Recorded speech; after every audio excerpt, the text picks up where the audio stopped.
When scans revealed the impossible, the deep space research vessel Zenith Explorer drifted silently through the void of Sector 447b, its crystalline hull gleaming under the distant starlight.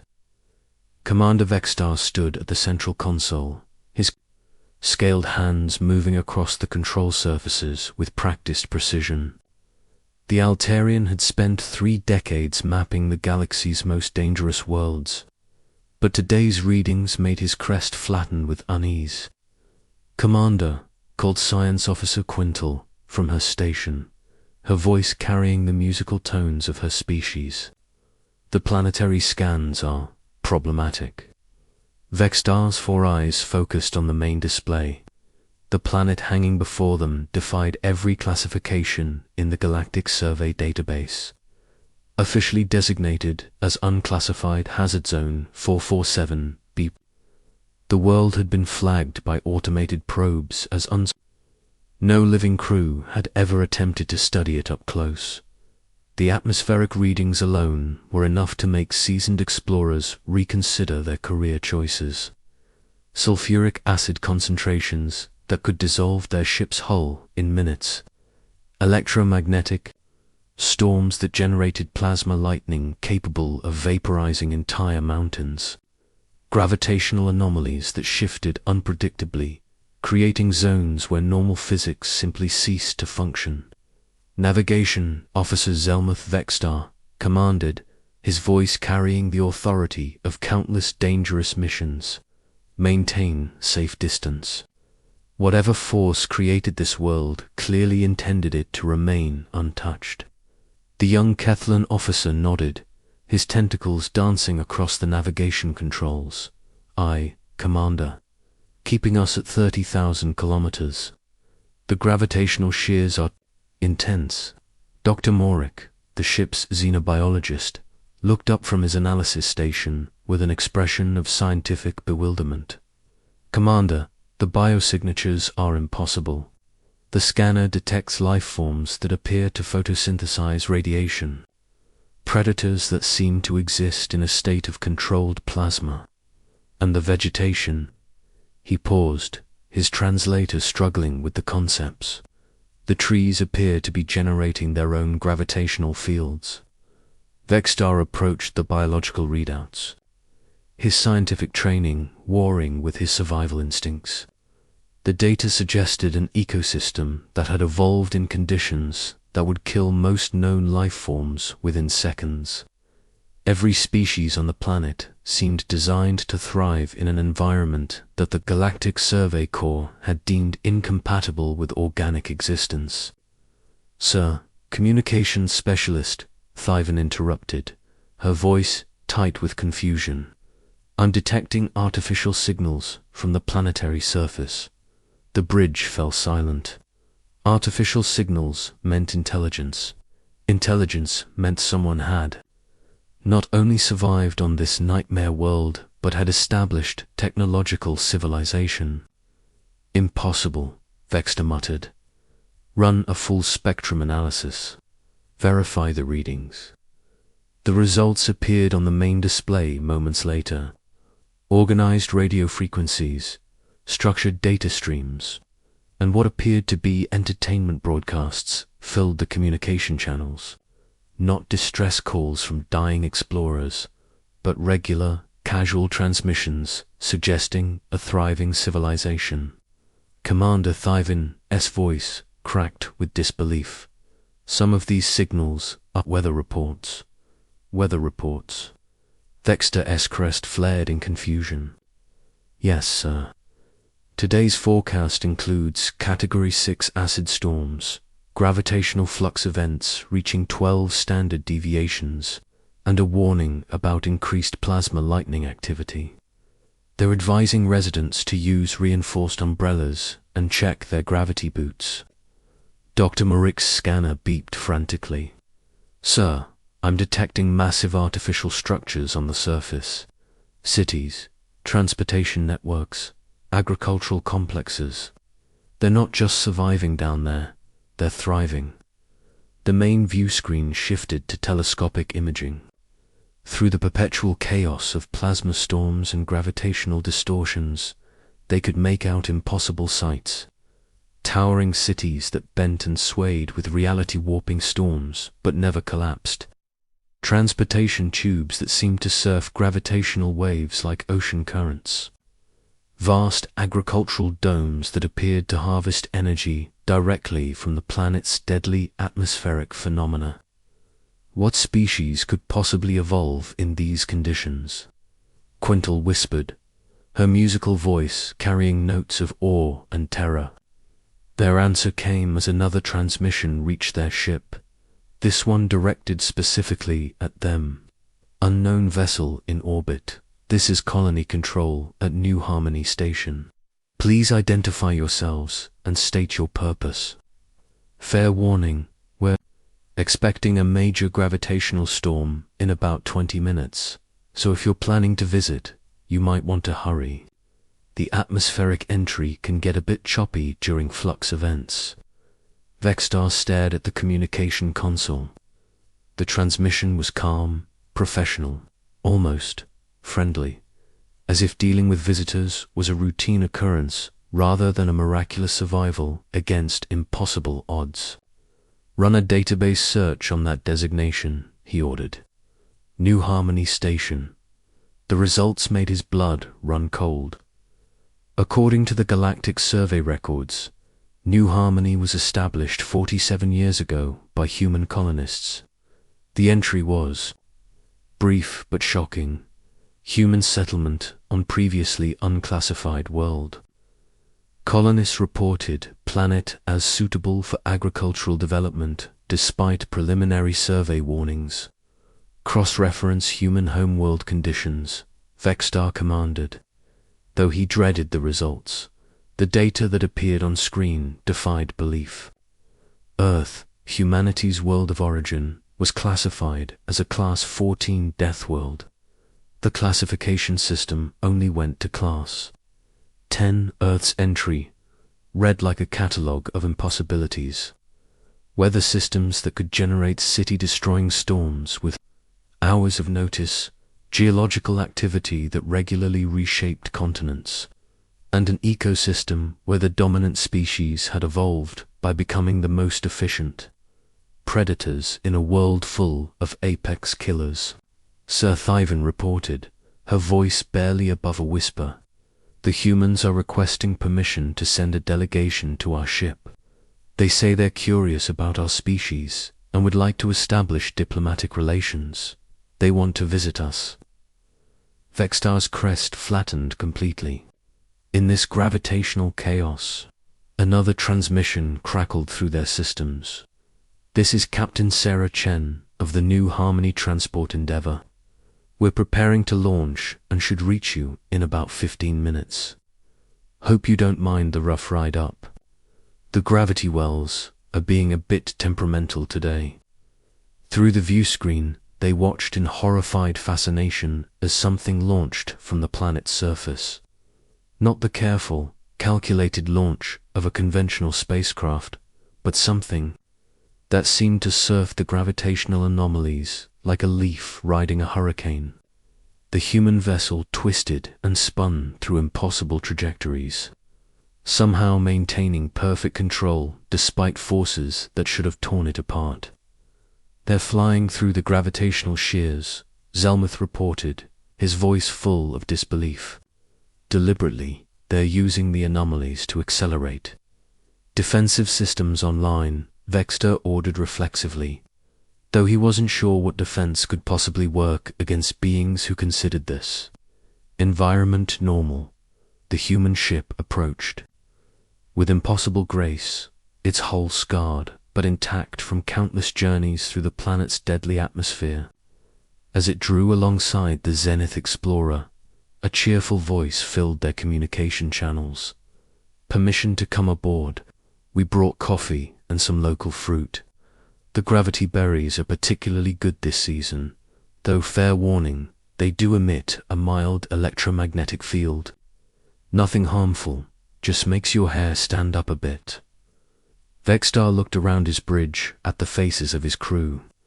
Each one reflected the same mixture of terror and scientific curiosity that he felt. They had discovered something that would rewrite every textbook in the galaxy. Humanity had not just survived on a world that killed their survey probes. They had colonized it, called it home, and were now offering to share their local produce. "Dr. Marek," he said quietly, "prepare the medical bay for unusual circumstances, and someone check our emergency evacuation procedures." "Aye, Commander," came the nervous reply as the human transport docked with their ship. Vextar realized that everything the Galactic Survey Corps thought they knew about the limits of life in the universe was about to change. The question was no longer whether life could exist in impossible conditions, but how many impossible worlds humanity had already claimed as home. The airlock cycled, and Vextar found himself about to meet the most dangerous species in the galaxy. The species that looked at a world that killed their probes and decided it would make a nice place to raise children. What the galaxy never understood about Earth, the airlock hissed open, and Captain Sarah Chen stepped aboard the Zenith Explorer with the casual confidence of someone boarding a public transport. She was smaller than Vextar had expected, which somehow made her presence more unsettling rather than less. Behind her came two other humans, both carrying containers that presumably held the promised refreshments. "Greetings," Chen said, her voice warm and genuinely friendly. "I'm Captain Sarah Chen, Colony Administrator for New Harmony. This is Dr. Marcus Webb, our Chief Scientist, and Engineer Lisa Rodriguez. We're delighted to meet you." Vextar's crest fluttered nervously. "Commander Vextar of the Galactic Survey Corps. I must ask, how did you navigate through those gravitational anomalies? Our computers calculated the journey as impossible." Chen laughed, a sound that somehow managed to be both reassuring and terrifying. "Oh, those old things. You just have to feel the rhythm. Gravity wells are like ocean currents, once you understand the pattern. Lisa here designed our navigation system based on surfing principles from Earth." Rodriguez smiled and activated a small device that projected a holographic display. "The key is not fighting the forces, but dancing with them. We mapped the gravitational streams and learned to ride them like waves. It's actually quite peaceful once you get the hang of it." Dr. Morrick leaned forward, his scientific curiosity overriding his fear. "But the plasma storms, the acid rain, the electromagnetic disturbances, how do you survive exposure to such conditions?" Dr. Webb opened one of the containers, revealing what appeared to be fruit that glowed with an inner light. "Survive. We thrive. These gravity berries, for instance, they've adapted to photosynthesize electromagnetic radiation. We've learned to do something similar with our technology. The planet's dangers become our resources." Vextar watched in fascination as Webb bit into one of the glowing fruits. No protective gear, no decontamination procedures, just casual consumption of something that his scanner indicated was mildly radioactive and generating its own electromagnetic field. "But your homeworld," Quintal interjected, her musical voice carrying notes of confusion. "Earth is classified as a Class 14 death world. That classification is beyond our survival parameters." The three humans exchanged glances and burst into laughter. Not the nervous laughter of beings under stress, but genuine amusement. "Class 14. Chen wiped tears from her eyes. "Oh, that's rich. Earth got a Class 14 rating. Marcus, wait until we tell the folks back home. They'll get a kick out of that." "I'm afraid I don't understand," Vextar said carefully. "Your planet is documented as having extreme weather systems, massive predators, and geological instability that regularly causes mass extinction events. Webb nodded enthusiastically. Oh, absolutely. Earth's a rough place. But that's what makes humans, well, human. We evolved in an environment where a sunny day could turn into a tornado without warning, where our ancestors had to outwit predators that could crush their bones with one bite. We learned to adapt, to innovate, to turn every challenge into an opportunity. Rodriguez activated another display, showing images of Earth's most extreme environments. Humans live in deserts that reach temperatures that would cook most species. We've built cities in earthquake zones. We surf tsunamis for fun. And we've learned to predict and prepare for storms that could level entire continents. But this world, Vextar gestured toward the view screen, showing the chaos below. This exceeds even Earth's dangers. Chun's expression grew thoughtful.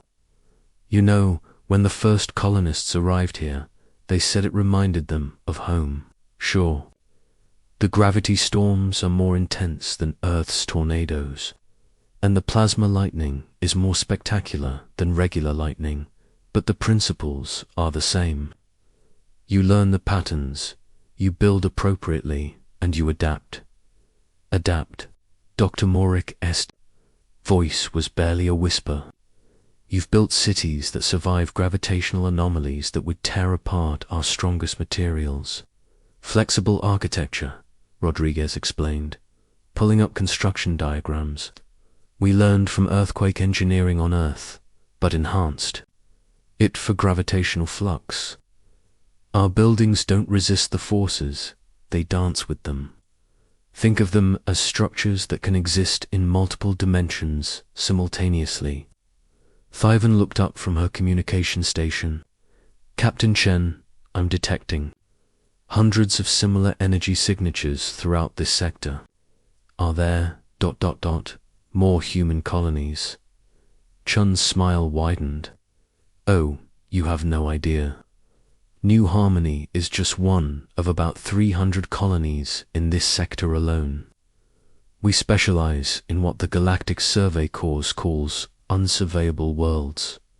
Turns out, most of the planets you've classified as uninhabitable are actually quite nice once you know how to work with them. The revelation hit the alien crew like a physical blow. Vexter felt his world understanding shift fundamentally. 300 colonies. In this sector alone, Webb confirmed, humanity has been expanding for 2 centuries now. We've found that the most dangerous worlds often have the most potential. Plasma storms provide unlimited energy. Gravitational anomalies can be harnessed for faster than light travel. And acid rain makes excellent fertilizer once you adjust the pH levels. But why? Quintel's musical voice carried notes of genuine bewilderment. Why choose such dangerous environments? Chen's expression grew serious. Because that's what humans do. We don't just survive, we thrive. Every challenge is a puzzle to solve. Every danger is an opportunity to grow stronger. You see a world that would kill you in minutes. We see a world that will make us better than we were. Rodriguez added, plus, real estate is incredibly cheap. On Death World's great for young families, just starting out. Dr. Marique was frantically taking notes. The implications for xenobiology, for physics, for our understanding of life itself. You've essentially proven that the boundaries we thought existed don't actually exist. Boundaries are just suggestions, Webb said with a grin. Humans have never been very good at following suggestions. Vexter realized that his entire career, his entire understanding of the galaxy, had been fundamentally wrong. The Galactic Survey Corps had spent millennia mapping the galaxy's habitable zones, carefully cataloguing which worlds could support life. They had never considered that there might be a species that could take the uninhabitable and make it home. Commander Thyvan called out, I'm receiving a priority transmission from Galactic Survey Headquarters. They're requesting immediate status report on the unclassified zone. Chen looked interested. Unclassified zone? Is that what you call our sector? That's adorable. We've been petitioning for official recognition for years. Vexter stared at the human captain. You want official recognition? For colonizing worlds that our computers classify as incompatible with organic existence? Well, sure. We pay our taxes, we follow interstellar law, we even filed all the proper colonization paperwork. It's not our fault your computers aren't calibrated for human normal. As the Zenith Explorer began its journey back to Galactic Survey headquarters, Vextar found himself composing the most difficult report of his career. How do you explain to a galaxy that believed it understood the limits of life that those limits were merely suggestions? How do you tell the scientific community that their most dangerous worlds were actually human vacation destinations? Chen had left them with a parting gift, a comprehensive database of human colonies throughout the galaxy, worlds that had been marked as quarantine zones, forbidden sectors, and impossible environments. Each one now revealed to be home to thriving human communities who had looked at cosmic impossibilities and decided they'd make nice places to raise families. The galaxy was about to learn that humanity's greatest strength wasn't their technology or their intelligence. It was their absolute refusal to accept that anything was impossible. They had taken the universe's most extreme challenges and turned them into opportunities for growth. And somewhere in the depths of space, hundreds of human colonies continued their daily lives, surfing gravitational storms, harvesting energy from plasma lightning, and proving that the most dangerous force in the universe wasn't black holes or supernovas. It was human curiosity combined with human determination.